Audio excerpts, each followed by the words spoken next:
Bisa kita lihat bersama, bangunan ini begitu megah dan kelihatannya lebih menarik ya, menjadi salah satu objek wisata, bukan cuma tempat ibadah, tapi bisa kita lihat arsitekturnya, perpaduan antara Eropa dan Timur Tengah.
Bismillahirrahmanirrahim. Assalamualaikum warahmatullahi wabarakatuh. Alhamdulillah. Allahumma sholli ala Muhammad wa ala ali Muhammad.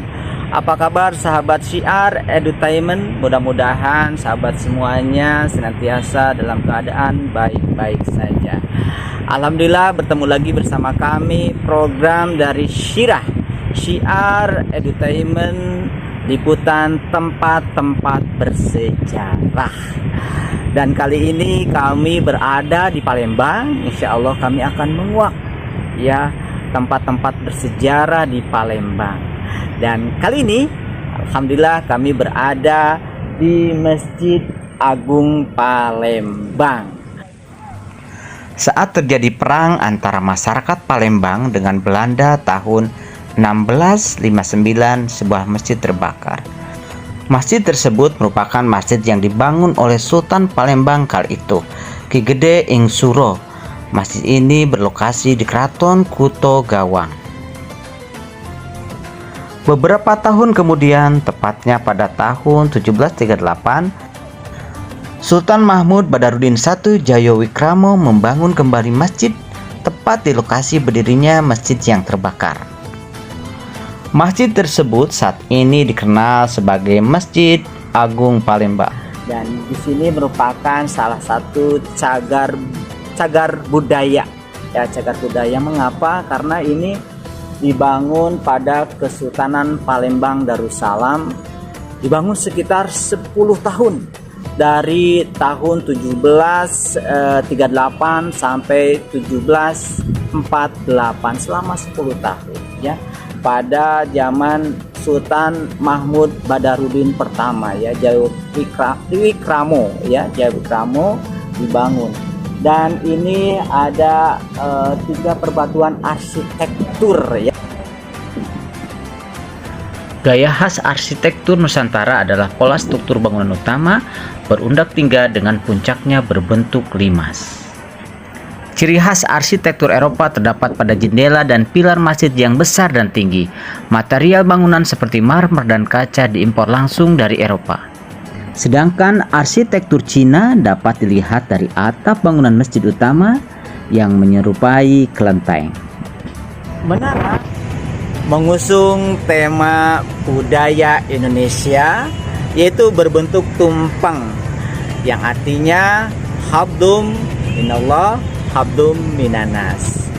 Sedangkan atap mengusung tema kebudayaan Tiongkok yang merupakan perpaduan antara kebudayaan Palembang dan kebudayaan Tiongkok, yang mana masa dulu banyak orang Tiongkok yang datang untuk berjualan ke Palembang, sehingga ada perpaduan budaya diwakili dengan atapnya.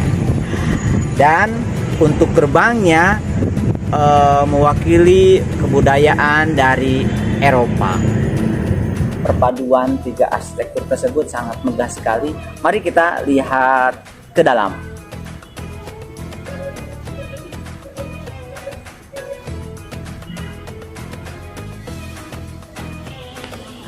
Ada beberapa tempat wudhu di masjid ini. Pertama yaitu tempat wudhu yang langsung terhubung dengan bangunan masjid yang berada dekat ruang jamaah perempuan.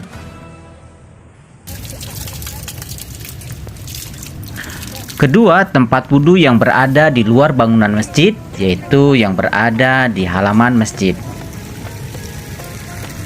Tempat wudhu ini dihiasi air mancur sehingga memanjakan mata para pengunjung dan membuat mereka menikmati suasana di masjid ini.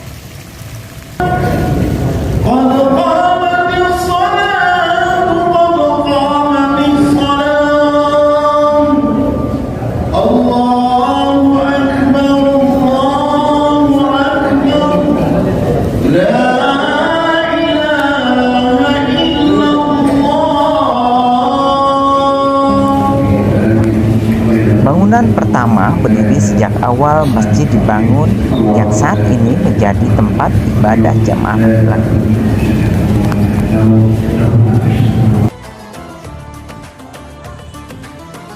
Bangunan kedua adalah perluasan masjid. Ruangan ini merupakan tempat ibadah jemaah perempuan.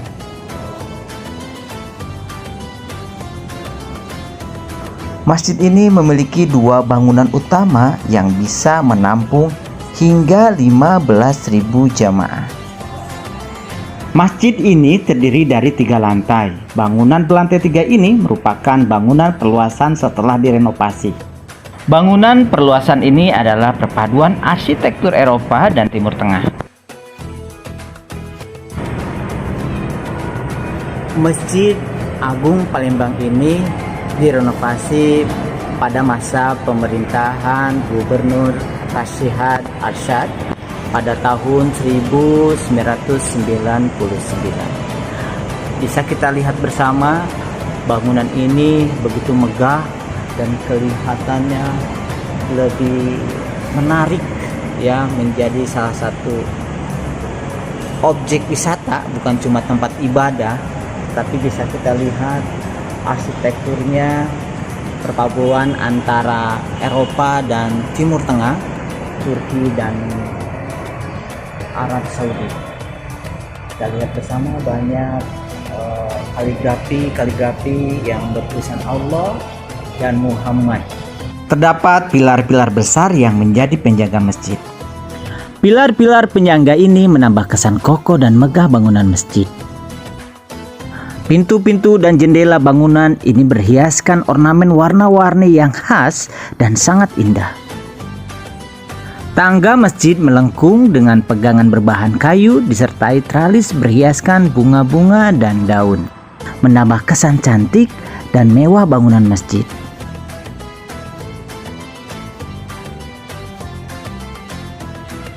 Aulanya dilapisi lantai berbahan pualam dengan kualitas terbaik.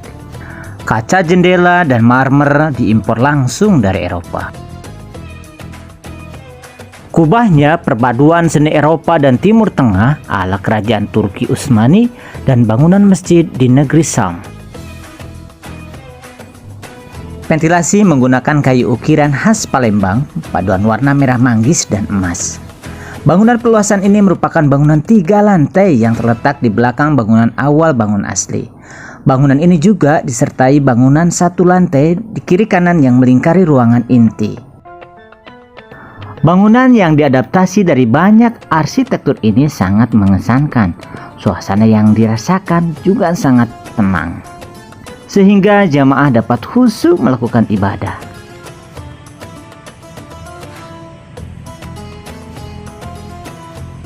Masjid ini juga dilengkapi teras atau beranda yang luas.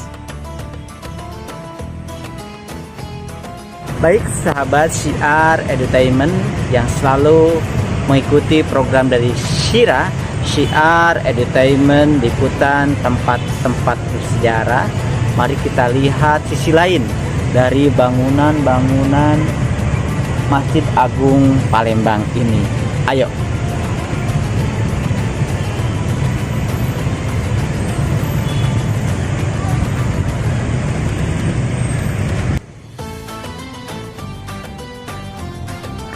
Di halaman masjid terdapat kotak amal dengan corak khas kerajaan Palembang yang berwarna keemasan.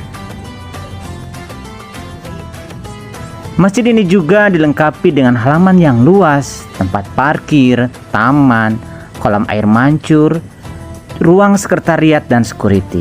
Masjid ini berdiri di lahan seluas 1.540 meter persegi.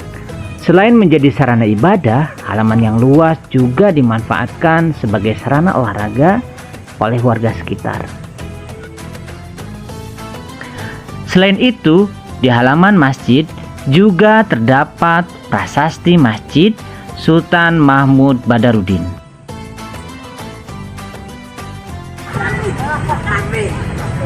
Baik sahabat Syiar Entertainment, ini merupakan prasasti Masjid Sultan Mahmud Badarudin, yang mana terletakkan batu pertama pada tanggal 1 Jumadil Akhir 1151 1738 Masehi, dan diresmikan pada hari Senin pagi tanggal 28 Jumadil Awal 1161 26 Mei 1748. Jadi 10 tahun.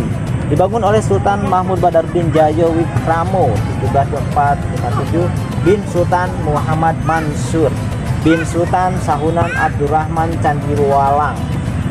Sultan Mahmud Badarudin Jayo Wikramo adalah sosok pemimpin yang selain menjadi sultan juga sebagai alim ulama, Khalifatul Mukminin, Sayyidul Imam. Bangunan masjid tradisional ini awalnya berukuran 4 persegi seluas 30 meter kali 36 meter. Beratap, berundak dengan mustaka di atasnya. Masjid ini telah beberapa kali mengalami penambahan ruangan bangunan dan pembangunan menara baru, sejalan dengan perkembangan kota dan peningkatan jemaah yang beribadah di masjid. Bangunan bersejarah ini telah berestorasi dan dikembalikan bentuk aslinya sekaligus didirikan bangunan masjid berarsitektur modern tahun 99 dan diresmikan pada tanggal 16 Juni 2003. Jasa penggagas dan pendiri masjid ini tidak boleh dilupakan dan dikenang sebagai tokoh agama dan tokoh pembangunan yang modern, realistis dan pragmatis, baik pembangunan ekonomi maupun sosial kemasyarakatan di Kesultanan Palembang Darussalam. Pantaslah masjid ini diberikan nama Masjid Sultan Mahmud Badarudin. Ya, itu semuanya. Nah, ini merupakan prasasti dari Masjid Sultan Mahmud Badarudin.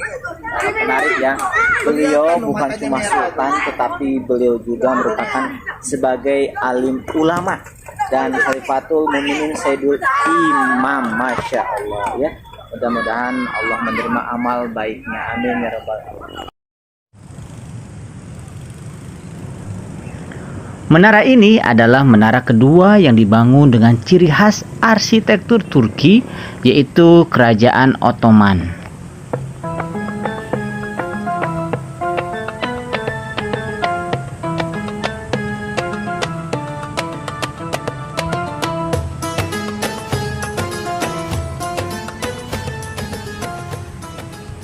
Baik sahabat Syiar Entertainment, ini salah satu akses untuk masuk ke Masjid Agung Palembang, dan ini langsung terhubung di jalan utama di depan air mancur, dan nanti sana langsung ke jembatan Ampera.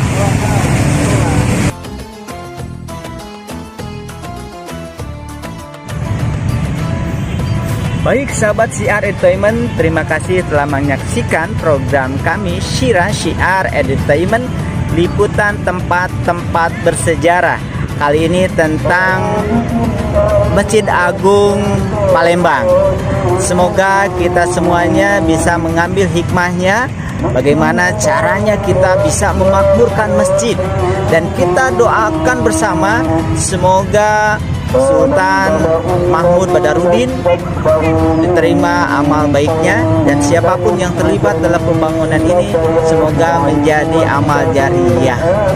Dan apabila dirasa program ini bermanfaat, silakan dukung kami dengan subscribe, like, komen, dan share ke teman-teman sahabat semuanya supaya program ini lebih bermanfaat. Terima kasih. Assalamualaikum warahmatullahi wabarakatuh.